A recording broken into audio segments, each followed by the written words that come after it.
Hello दोस्तों, जैसा कि इससे पहले की वीडियो में हम लोग 12 जनवरी 2023 को जो सीटेट का एग्जाम हुआ था उसमें ईवीएस के जो 15 नंबर के कंटेंट के क्वेश्चन थे उसको हम लोग सॉल्व कर चुके हैं। आज की इस वीडियो में हम लोग पार्ट 2 यानी 12 जनवरी 2023 को जो पेपर हुआ था उसमें जो पेडागोजी के क्वेश्चन 15 नंबर के पूछे गए थे उन क्वेश्चन को सॉल्व करेंगे।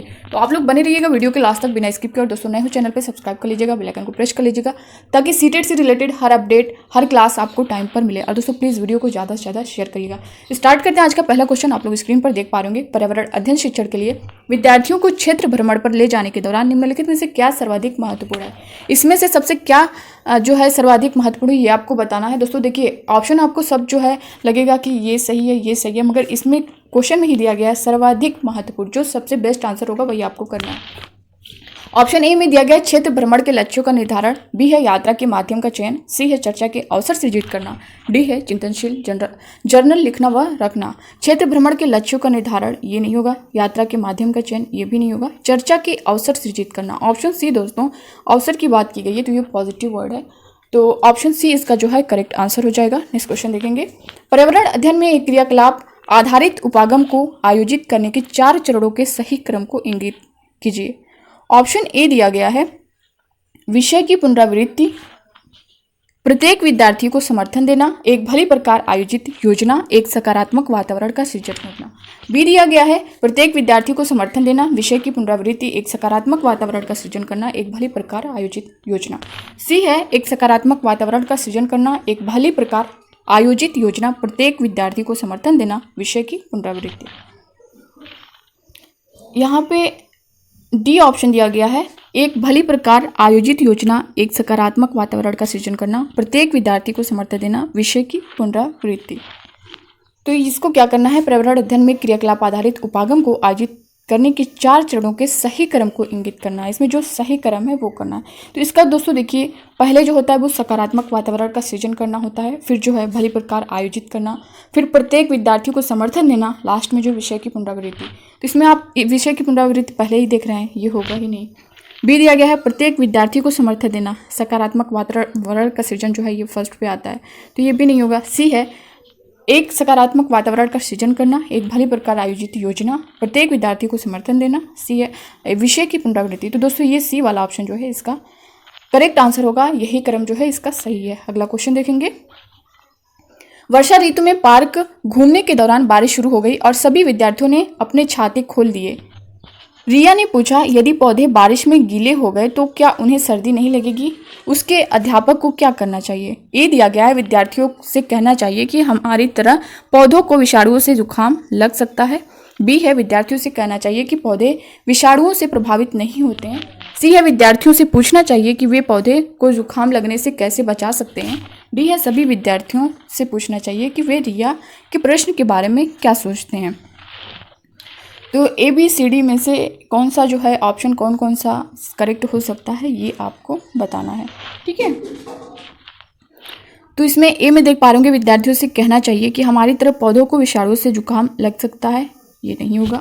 बी है विद्यार्थियों से कहना चाहिए कि पौधे विषाणुओं से प्रभावित नहीं होते हैं, ये भी नहीं होगा। सी है विद्यार्थियों से पूछना चाहिए कि वे पौधों को जुकाम लगने से कैसे बचा सकते हैं, ऑप्शन सी करेक्ट हो सकता है। डी है सभी विद्यार्थियों से पूछना चाहिए कि वे रिया के प्रश्न के बारे में क्या सोचते हैं, ये भी करेक्ट होगा। यानी सी और डी ऑप्शन ये जो है और किस ऑप्शन में आप देख पा रहे होंगे, ऑप्शन सी में देख पा रहे हैं सी और डी, ये जो है ऑप्शन सी इसका करेक्ट आंसर होगा। नेक्स्ट क्वेश्चन देखते हैं। पर्यावरण अध्ययन में सहयोगी अधिगम उपागम है। ऑप्शन ए दिया गया है समूहों में व्यक्तिगत क्रियाकलापों के मान में वृद्धि, बी है सामूहिक कार्यों के लिए विषयों के मान में वृद्धि, सी है समूह के क्रियाकलापों के मान में वृद्धि, डी है समूहों में शिक्षक के मान में वृद्धि। यहाँ पे दिया गया है पर्यावरण अध्ययन में सहयोगी अधिगम उपागम है, तो ये समूहों में व्यक्तिगत क्रियाकलापों के मान में वृद्धि नहीं होगा। बी है सामूहिक कार्यों के लिए विषयों के मान में वृद्धि, ये भी नहीं होगा। सी है समूह के क्रियाकलापों के मान में वृद्धि। ऑप्शन सी जो है दोस्तों ये जो है इसका करेक्ट आंसर होगा। अगला क्वेश्चन देखेंगे। रिद्धि स्वतंत्रता दिवस पर रंगोली बनाने के लिए कक्षा 5 की छात्राओं का चयन करती है। प्रधानाध्यापक उसे इस गतिविधि के लिए कुछ छात्रों का भी चयन करने को कहते हैं। प्रधानाध्यापक प्राथमिक स्तर पर निम्नलिखित में से कौन सी पर्यावरण अध्ययन पाठ्यचर्या अपेक्षा को संबोधित कर रहे हैं? ऑप्शन ए में दिया गया है विविध अनुभवों के माध्यम से परिवेश के बारे में जागरूकता उत्पन्न करना। बी यहाँ पे दिया हुआ है परिवेश के साथ अंतःक्रिया के माध्यम से प्रक्रिया कौशलों का विकास करना। सी है प्राकृतिक, भौतिक और मानव संसाधनों के प्रति संवेदनशीलता विकसित करना। डी दिया गया है समानता, न्याय तथा मानवीय गरिमा से संबंधित मुद्दों की पहचान करना। ऑप्शन डी जो है दोस्तों यही इसका करेक्ट आंसर होगा, ऑप्शन डी वाला, समानता, न्याय तथा मानवीय गरिमा से संबंधित मुद्दों की पहचान करना। अगला क्वेश्चन देखेंगे, पर्यावरण अध्ययन में सृजनात्मक अभिव्यक्ति। ऑप्शन ए है संभव नहीं है, बी है शिक्षार्थियों पर निर्भर है, सी है नवाचार के लिए आवश्यक है, डी है समय नष्ट करती है। तो ये पर्यावरण अध्ययन में सृजनात्मक अभिव्यक्ति क्या है, ये नवाचार के लिए आवश्यक है। ऑप्शन सी जो है ये करेक्ट आंसर होगा, संभव नहीं, शिक्षार्थियों पर निर्भर है, नवाचार के लिए आवश्यक है। नेक्स्ट क्वेश्चन देखेंगे, वह प्रक्रम जो शिक्षार्थियों को जो उन्होंने सीखा है का प्रयोग और अभ्यास करने की अनुमति देता है वह है। ऑप्शन ए है प्रश्नावली प्रक्रम, बी है अवलोकन प्रक्रम, सी है परियोजना प्रक्रम, डी है प्रयोगात्मक प्रक्रम। वह प्रक्रम जो शिक्षार्थियों को जो उन्होंने सीखा है का प्रयोग और अभ्यास करने की अनुमति देता है, तो प्रश्नावली नहीं होगा, अवलोकन नहीं होगा, ये होगा परियोजना प्रक्रम। ऑप्शन सी जो है इसका करेक्ट आंसर होगा। अगला क्वेश्चन देखेंगे, सीखना एक सतत प्रक्रिया है, पर्यावरण अध्ययन विषय में सीखने के लिए निम्नलिखित में से क्या सर्वाधिक महत्वपूर्ण है। ऑप्शन ए दिया गया है शिक्षक से बातचीत, बी है पाठ्यपुस्तक व पठन सामग्री, सी है सीखने के दौरान हुए अनुभव, डी है क्रियाकलाप के दौरान अंतःक्रिया। ए दिया गया है शिक्षक से बातचीत नहीं, बी है पाठ्यपुस्तक और पठन सामग्री नहीं, सीखने के लिए इसमें पूछा गया सीखना एक सतत प्रक्रिया, पर्यावरण अध्ययन विषय में सीखने के लिए निम्नलिखित में से क्या सर्वाधिक महत्वपूर्ण है ये बताना है। सी दिया गया है सीखने के दौरान हुए अनुभव, ये होगा, डी है क्रियाकलाप के दौरान अंतःक्रिया, ये भी होगा। यानी सी और डी आप किस ऑप्शन में देख पा रहे होंगे, ऑप्शन डी ये जो है करेक्ट आंसर होगा। इस क्वेश्चन देखेंगे, पर्यावरण अध्ययन के शिक्षण अधिगम के शैक्षणिक उपागम को अधिग्रहण करना चाहिए। ऑप्शन ए दिया गया है अज्ञात से ज्ञात उपागम, बी है अल्प अज्ञात से अल्प ज्ञात उपागम, सी है ज्ञात से अज्ञात उपागम और डी दिया गया है अल्प ज्ञात से अल्प अज्ञात उपागम। पर्यावरण अध्ययन के शिक्षण अधिगम के शैक्षणिक उपागम को अधिग्रहण करना चाहिए, अज्ञात से ज्ञात उपागम नहीं, अल्प अज्ञात से अल्प अज्ञात उपागम नहीं, सी है ज्ञात से अज्ञात उपागम।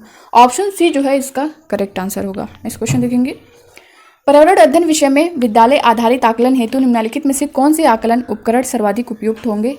ए दिया गया है पेपर और पेंसिल परीक्षण, बी दिया गया है समूह कार्य, सी है निष्पादन परीक्षण, डी है परियोजना कार्य। पेपर और पेंसिल परीक्षण नहीं होगा, समूह कार्य होगा, सी है निष्पादन परीक्षण, ये भी नहीं होगा, डी है परियोजना कार्य, ये होगा। यानी बी और डी जो है इसमें करेक्ट आंसर होगा। ये किस ऑप्शन में है, ऑप्शन बी में, बी और डी। ऑप्शन बी जो है इसका करेक्ट आंसर होगा। अगला क्वेश्चन देखेंगे, पर्यावरण अध्ययन के शिक्षक की भूमिका सर्वोत्तम रूप से समझाई गई है। ऑप्शन ए दिया गया है ज्ञान के प्रदाता के रूप में, बी है ज्ञान के दाता के रूप में, सी है ज्ञान के सुगमकर्ता के रूप में और डी दिया गया है ज्ञान के सृजनकर्ता के रूप में। पर्यावरण अध्ययन के शिक्षक की भूमिका सर्वोत्तम रूप से समझाई गई है, ये जो है ज्ञान के सुगमकर्ता के रूप में। ऑप्शन सी जो है इसका करेक्ट आंसर होगा। दोस्तों ये सारे क्वेश्चन जो है 12 जनवरी 2023 को सीटेट के एग्जाम में पूछे गए थे, जिसमें से हम लोग 15 नंबर के जो कंटेंट के क्वेश्चन थे उसको हम लोग सॉल्व कर चुके हैं। पार्ट 1 में आप लोग देख सकते हैं। और दोस्तों जितना भी क्वेश्चन है प्रीवियस ईयर हम लोग जो है सीरियल वाइज उसको सॉल्व करते चल रहे हैं। यानी 28 दिसंबर 2022 से ही स्टार्ट हुआ था। तो पिछला जो लोग अभी तक नहीं देखे आप लोग प्लेलिस्ट में मैंने उसका फोल्डर बना दिया है, आप चाहें तो वहाँ पे जाके सीरियल वाइज सारा जो है देख सकते हैं, सारा पेपर सॉल्व कर सकते हैं। अगला क्वेश्चन आप लोग स्क्रीन पर देख पा रहे हैं, निम्नलिखित में से कौन से घटकों का समावेश पर्यावरण अध्ययन पाठ्यक्रम को संरचित करते समय आवश्यक रूप से किया जाना चाहिए। ऑप्शन ए दिया गया है उदाहरणों सहित प्रमुख संप्रतियों की व्याख्या, बी है बच्चों की स्वाभाविक जिज्ञासा से संबंधित प्रश्न, सी है ज्ञान को बच्चों के जीवन से जोड़ना, डी है सांस्कृतिक सामाजिक विभिन्नता का समावेश, ई है प्रमुख संप्रतियों से संबंधित गतिविधियां एवं संसाधन। ए है उदाहरणों के सहित प्रमुख संप्रतियों की व्याख्या, ये नहीं होगा। बी है बच्चों की स्वाभाविक जिज्ञासा से संबंधित प्रश्न, ये होगा। और सी दिया गया ज्ञान को बच्चों के जीवन से जोड़ना, ये तो बिल्कुल करेक्ट है। डी है सांस्कृतिक सामाजिक विभिन्नता का समावेश, ये भी होगा। ई है प्रमुख संप्रतियों से संबंधित गतिविधियां एवं संसाधन, ये नहीं होगा। यानी बी सी और डी ये किस ऑप्शन में है, ऑप्शन बी आप देख पा रहे होंगे, बी सी और डी ये आपका करेक्ट आंसर होगा, ऑप्शन बी वाला। अगला क्वेश्चन आप लोग देख पा रहे होंगे, साधन जो प्रेक्षण के लिए प्रयुक्त किए जा सकते हैं सम्मिलित करते हैं। ऑप्शन ए दिया गया है वृत्तांत अभिलेख, बी है श्यामपट, सी है कार्यपत्र और डी दिया गया है पाठ्य पुस्तक। साधन जो प्रेक्षण के लिए प्रयुक्त किए जा सकते हैं सम्मिलित करते हैं वृत्तांत अभिलेख। ऑप्शन ए जो है इसका करेक्ट आंसर होगा। ठीक है, अगला क्वेश्चन देखेंगे। अनाया ने चींटियों को एक मरे हुए कन खजूरे को ले होने पर भी वे बड़े जानवरों को ले जा सकती है। इस समानीकरण तक पहुंचने में अनाया द्वारा निम्नलिखित पर्यावरण अध्ययन के प्रक्रिया कौशलों में से किन कौशलों को सम्मिलित किया है? ए दिया गया अवलोकन, बी है भविष्यवाणी, सी है अनुमान, डी है प्रयोग, ई है निष्कर्ष। तो अवलोकन होगा इसका, बी है भविष्यवाणी नहीं होगा, सी है अनुमान, डी प्रयोग, ई जो है दोस्तों ये है निष्कर्ष। यहाँ पे निष्कर्ष रहेगा, आप लोग जो है इसको समझ लीजिएगा, यहाँ जो है निष्कर्ष रहेगा। ठीक है, इसको समझ लीजिएगा, यहाँ पे निष्कर्ष रहेगा। तो ए सी ई ये जो है करेक्ट होगा, अवलोकन होगा, अनुमान होगा और निष्कर्ष होगा। तो ए सी ई जो है इसका करेक्ट आंसर होगा। ऑप्शन डी आप देख पा रहे होंगे, ये जो है करेक्ट हो जाएगा।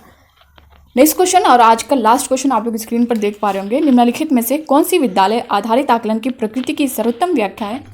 ऑप्शन ए दिया गया है परिमाणात्मक आकलन, बी है निर्देशात्मक आकलन, सी है वर्णनात्मक आकलन, डी है रचनात्मक आकलन। निम्नलिखित में से कौन सी विद्यालय आधारित आकलन की प्रकृति की सर्वोत्तम व्याख्या है? तो ये है रचनात्मक आकलन। ऑप्शन डी जो है इसका करेक्ट आंसर होगा। तो दोस्तों ये थे 12 जनवरी 2023 को पूछे गए सारे क्वेश्चन जिसे हम लोग सॉल्व कर चुके हैं। तो अब नेक्स्ट वीडियो में अगले शिफ्ट का पेपर हम लोग सॉल्व करेंगे, तो बने रहिएगा आप लोग इसी तरह इस चैनल पर।